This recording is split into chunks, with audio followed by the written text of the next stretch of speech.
some of the things they see online on social media that are not real. These things are not real. It's just to shake your legs.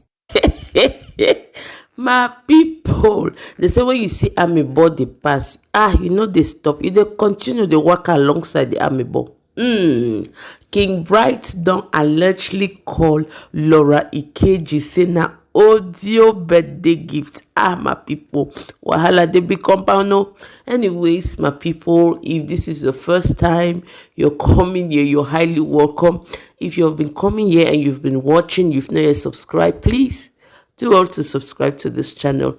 All the returning subscribers, I thank una plenty for all the support una don dey give am for this channel. Make una no forget for turn on una post notification so that una go be notified whenever we upload video. My people, wahala dey say audio birthday gift do it. Anyways, no be me talk o, make una listen how they talk am.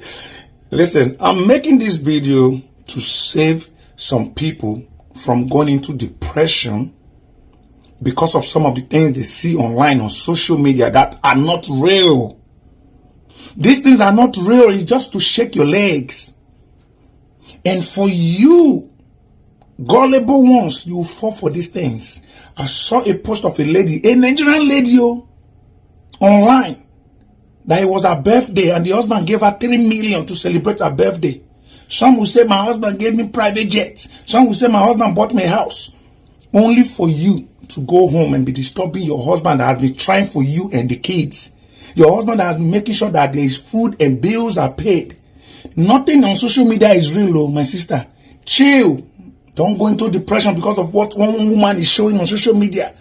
Nothing is real. Come online, read news, laugh, and close it and go about your business.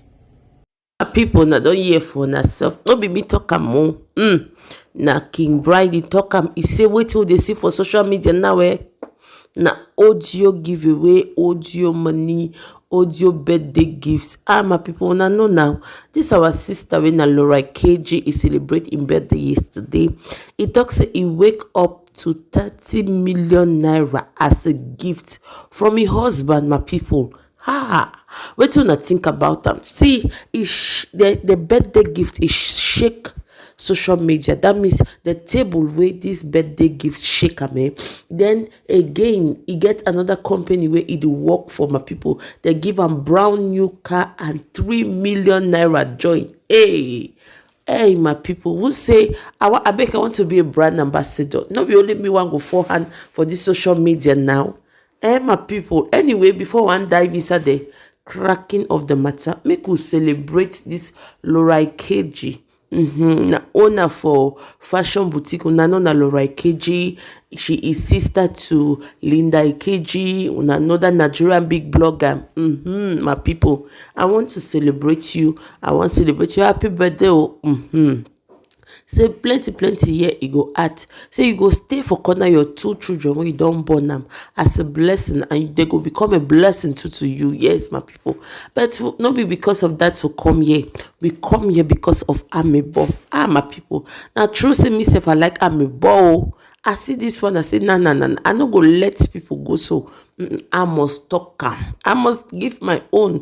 I must take my mouth, choke, put inside, my people. But if it is, what the person no go see for this social media for 2021, my people. In fact, we supposed talk say 2021, people answer say wahala. Una understand? Because this 2021, it be full of gist, it be full of wahala and amebo everywhere. So when una just hear me, I say 2021, make una for background and I say wahala day, yes. Because you know they sleep. My people. Anyway, una listen with way King Bright it TikTok. He say make you no fall into depression because of which way you don't see for social media.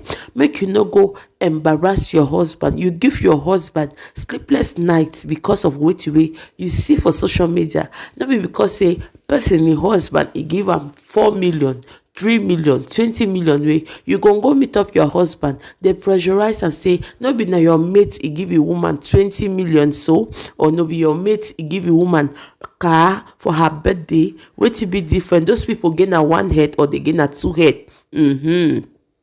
No use social media take pressurize yourself. No use social media take enter inside depression, because not be everything you see for social media now be true, my people. As I see this matter, say me say for I no wrong go tell husband say no be Naomi to give 200 on a 20 million now so for in wife. What do you they do?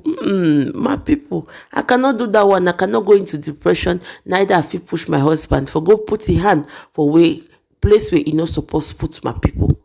And they talk now, make una listen wetin King Bright e don talk. E talk say make you not go into depression for wetin wey you see inside social media. Social media e be for fun. You come in, you laugh, you pick one or two information wey you fit speak, you close your phone, you go back to your business, you go hustle.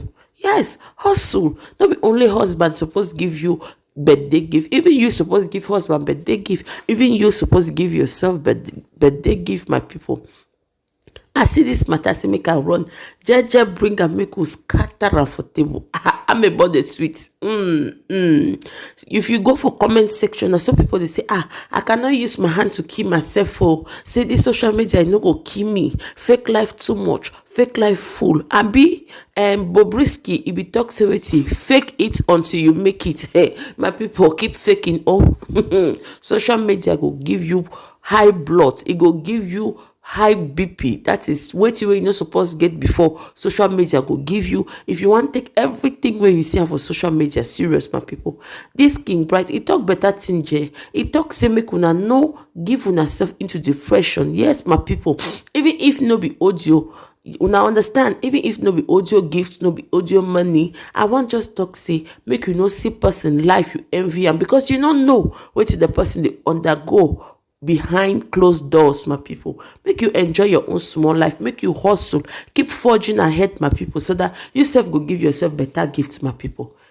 What do you think about this video? All these things where people that they post them for Facebook, so for Instagram, for YouTube, for Snapchat, for Twitter, make you not say no be all be real, my people. Make you they calm down, no. This one at 2021, no, na 21st century. No go do pass yourself, oh, because it go end you or it go land you for place where you not supposed land before. Anyway, my people, as I see this thing, that's a maker. I run Jeje bringer for una. When una see and so make una tell me what una think about this whole matter. Yes, my people, we go lock this video for yeah. But before we do, if you dey here up to this point, you never subscribe. What do you do wait for? My people, subscribe now. You like this video, you leave comments for comment section, and you don't forget to turn on your post notification so that when we upload this video you go be among the first to be notified. Returning subscribers, I thank you now, and I go see you now later. Ciao.